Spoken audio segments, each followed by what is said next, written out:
We got them all.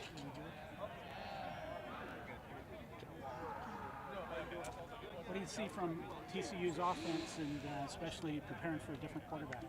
Well, I love their athleticism on the edge. Their wideouts are big and athletic. The running back, number 9, is phenomenal. He's one of the best running backs we've faced so far. The O-line looks big. And when they're on it, they can be super explosive. So obviously we got to prepare the right way. This is obviously an offense that put up tons and tons of points and played for a national championship last year. So we got to do a great job. Were you down the road at all on Chandler Morris, or did you have to start over? No, so we were deep, obviously, with our preparation, having the bye last week on Chandler Morris. But the reality is we got to be ready to play whoever's in there at quarterback. And I thought the backup come in and showed some poise and did some good things in the end of the Iowa State game. But the reality is whoever's in there, we got to do a great job defending them. How hard is that? Just on the in a game, I've seen it happen a bunch where a backup comes in, all of a sudden looks amazing because the defense was prepared for somebody else. I mean, you just kind of have to be ready, I guess. But well, you do, and then you gotta expect that the team rallies around that backup quarterback, and sometimes that can spark them. Just the team elevating their game. We got to be ready for that, and we got to be expecting that TCU's best offense is going to be out there on the field on Saturday. Will you get any defenders back that missed the last few games with injury? Yeah, who do we get back? Ben Bywater? Ben probably won't play, although he's getting closer each game. Isaiah Glasker looks like he's got a chance to be back. Yeah, not yet. Alfrey, not yet.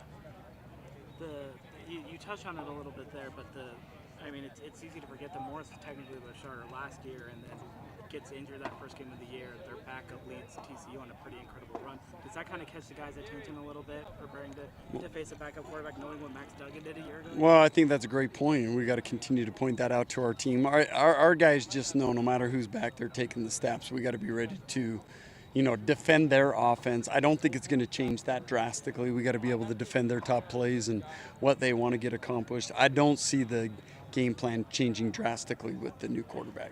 For your self-scout after 5 games, you had the bye week to do that. What kind of stands out to you, and maybe what are you happy about with your defense, and maybe what do you see? Well, right now we're too hot and cold on defense. There's times we look phenomenal. And I've pointed this out before, like the second half of Arkansas looked really good. First half of Kansas looked great. And then there's times where we look like we're struggling more than we should. I think a lot of that comes down to just being assignment sound, making sure we're doing our individual jobs. And I think that's the majority of what we're seeing right now. When we make mistakes, offenses have capitalized. When we play assignment sound, we've been pretty good this year.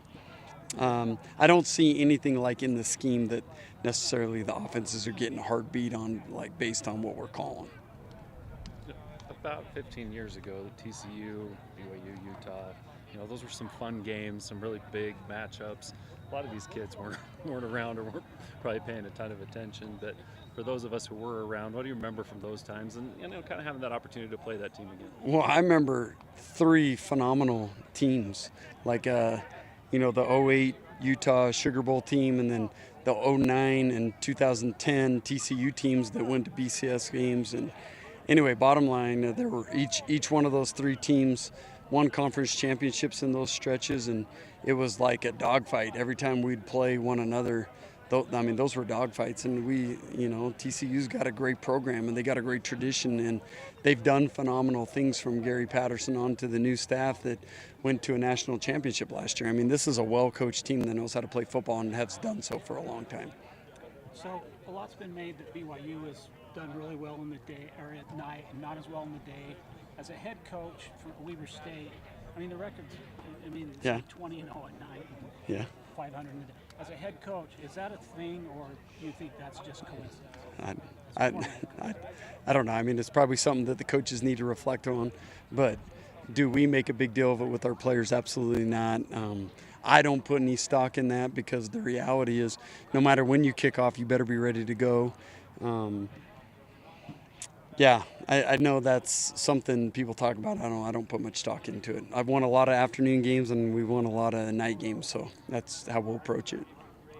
A a lot of those night games and night wins have also come at home. Is there something to LES at night, maybe that Well, I think that that's something, home versus the road, and I'll bet you if you look at that, a lot of those afternoon games were on the road, and a lot of the night games were at home. And bottom line, Lavelle Stadium is a huge home field advantage, and whether it's day game or night game, we love playing at home. But I've mentioned this before. One of my favorite things is to go on the road and to play on the road, and we get an opportunity to do it against a really good team. I can't wait.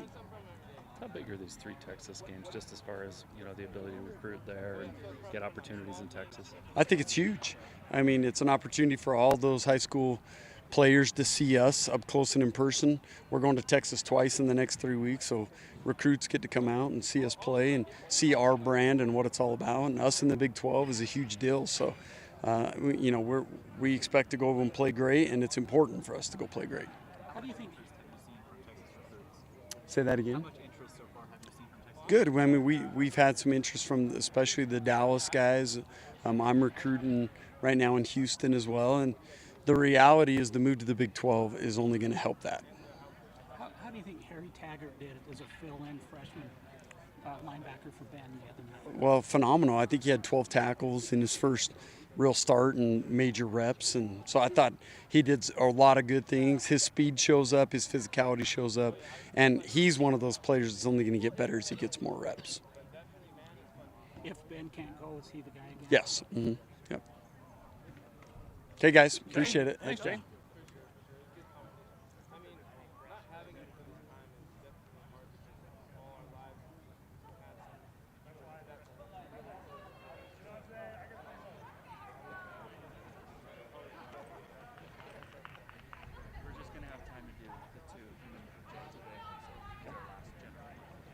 All right, questions for Cam?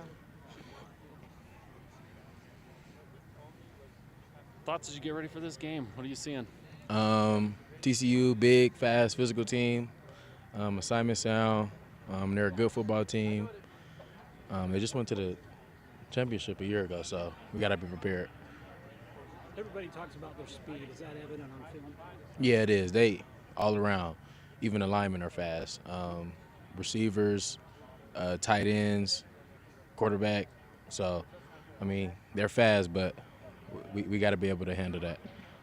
How does this TCU team, in terms of speed, compare to other teams that you've played so far this season? Is this the fastest team you've seen so far? I'm not sure. I mean, everybody in the Big 12 is fast, so they're fast. We're fast, so we got to be able to play on Saturday. What kind of a difference does it make? Because I'm sure you guys got a jump start on them last week during the bye week. Then all of a sudden their starting quarterback goes down, and you're probably preparing for a backup now. Does that make much of a difference for you guys, or are you just kind of nameless faces, QB1, whoever's out there? Yeah, nameless faces in a way, but I think they both do different things. I think Four is more of a scrambler runner. The backup, I think he has a more of a pocket passer, good arm. So, I mean, we're preparing the same way. They run the same plays, formations, but, it's just a different QB. He put a lot of really nice throws on tape there on Saturday, too. Yeah, he's a good player, good arm, accurate. And they still got everybody else on the outside, receivers, tight ends, linemen, so we'll be prepared. Coming out of the bye week and the self-scout you guys did, what are some of the points of emphasis the defense is kind of focused on? Just recovering, getting guys healthy, making sure we're honed in on the basics, the fundamentals of our defense and what we do, and just playing how we play defense, playing how we play football. Coach Hill was just talking to us about how one of the things, is just inconsistency. He wants more consistency from the defense, putting together more quarters of really good defensive football. What needs to happen for that from a player's perspective? What do you see needs to happen for that to be more consistent? I think we just need to keep our foot on the gas pedal. I think we have stints where we play good defense, and then we have stints where we kind of let loose a little bit, and I think that needs to change in the second half of the season. But I mean, when we're on, and we got to fix. We got things to clean up. We were just talking to Coach Hill a little bit about the night game mentality that this team seems to have had over the last couple of years, and a lot of those night games and night wins have come at home. Is there something special, not just about home games, but playing at LES at night under the lights that this team kind of thrives off of? That you guys like? Yeah, I mean, night games are good for everybody. Under the lights are bright. But LES is rocking every week, every home game that I've been here. I've only been here for 5 games, something like that, and we only had like 3 home games, I think, 3-4 home games. So, I mean, it's crazy. It's crazy. It's something I've never experienced, and I love it. So, I mean, they help us. They help us bring the juice, and they help us win games. To be quite honest, so we love them. Coach Hill says he loves road games. How about you? I love road games too. I love them. The away fans, you know, they start off loud, and you start playing good ball, and they get quieter and quieter as the game goes on. So I love it. Something you embraced, obviously, the road mentality, Yeah, I mean, yeah, that's always fun and what you want to do. And when you get a win on the road, it's almost the plane ride home and the drive home is that much better. So. I wanted to ask you about how your BYU experience was. I know you've been in the state of Utah for quite a while.